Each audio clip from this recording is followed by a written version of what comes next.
Your life changes when you make a new, congruent, and committed decision.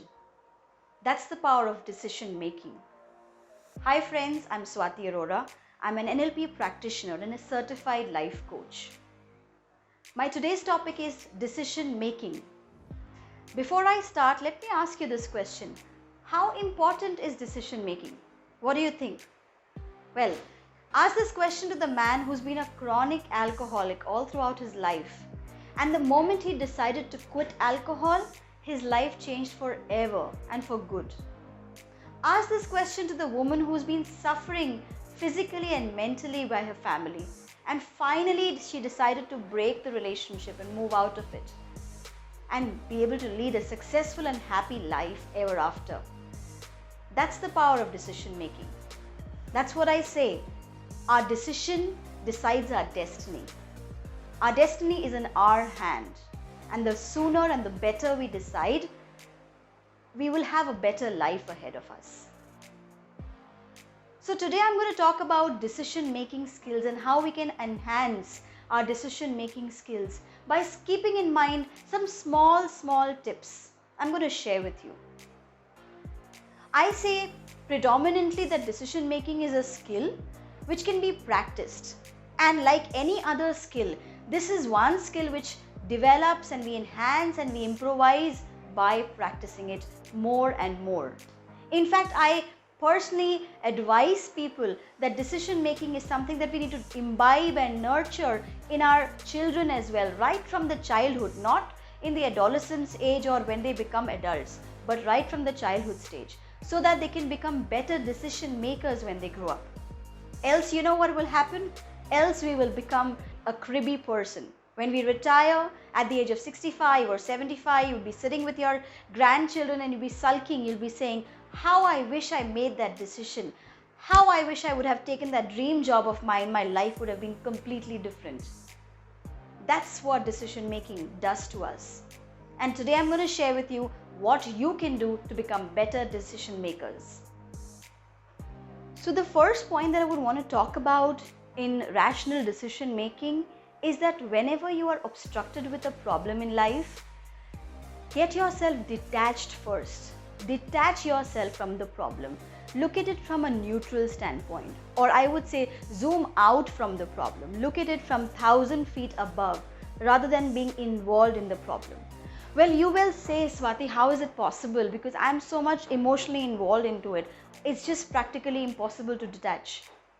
I understand that, and that's exactly why I say, because you should never take a decision when you're hungry, angry, tired, or emotional. Those are the times when you should never take a decision, because they will turn out to be wrong decisions. So give yourself time, detach yourself, take yourself out of the problem, and then do this decision making. A better way, a simple way to do it is like giving an advice to a friend of yours. Think about the problem as your friend's problem and that you're giving an advice to him. What would you say to your friend if he's into that problem? This way, you can actually solve the problem without being involved or inside the problem. You're looking at it from the outside, and that's how you'll get a better decision. You'll get better problem solving skills as well. Try this out, but remember, detaching yourself is the first rule when it comes to decision making. The next thing that I want to say is, whenever you're making a decision, list down all your options that you have. Make a list of all the options that you have and gather information about it. Go in depth into the decision making process. Don't just do it superficially. And how would you gather information about it? There is so much information out there on the internet. Read about it. Read as much as you can about that decision or about all those options. Talk to people, take advice, and when you are finally doing this in the information gathering process, you will become automatically more clear of what exactly you want to do.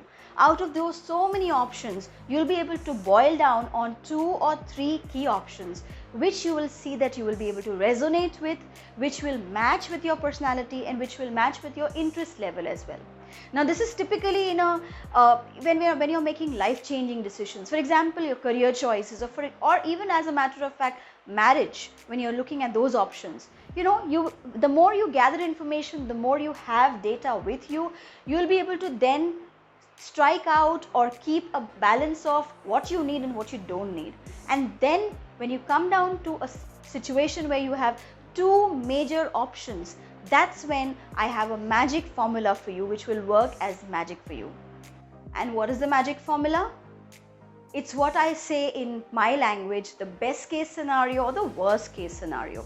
Whenever you are obstructed in your life with two options, we have a magic formula in NLP that we use, from confusion to clarity, which I say the Cartesian questions. These are those 4 magic questions which will take you from a journey of confusion to complete clarity. And what are these questions? Simple 4 questions run in your mind. What will happen if I do this? What will happen if I don't do this? What will not happen if I do this? And what will not happen if I don't do this? These are the 4 magical questions. I know it may sound a little funny, but when you actually are obstructed in your life with a dilemma or with a confusion mindset, these 4 questions are very, very powerful, which will give you complete clarity as to what are the pros and cons of making this decision, which means, in a nutshell, what is the best case scenario and what is the worst case scenario. A lot of times, friends, people get scared of taking decisions because they always look at, whenever you're making a decision, they always look at the worst case possible situations. They never look at the best possible situations. So these 4 questions will actually open the door for a lot of best case scenarios and worst case scenarios. Then you can equate which ones are you prepared for. What you're doing in this situation is you're becoming mentally, physically, emotionally, spiritually, as well as financially prepared to handle your decision in the future. The next thing about decision making is, remember always what is important to you at that point in time.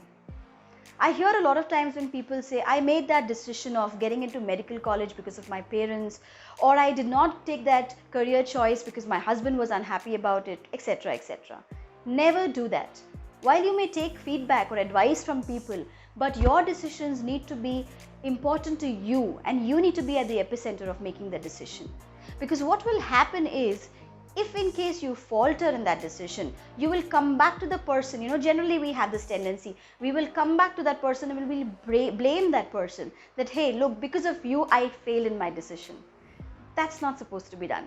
So don't take advice and don't take decision by someone else's influence or someone else's authority. Take your decision as to what is important to you. And remember, there is no failure, only learning. What if we fail in that decision? It's okay. It's not the be all and the end all of the world.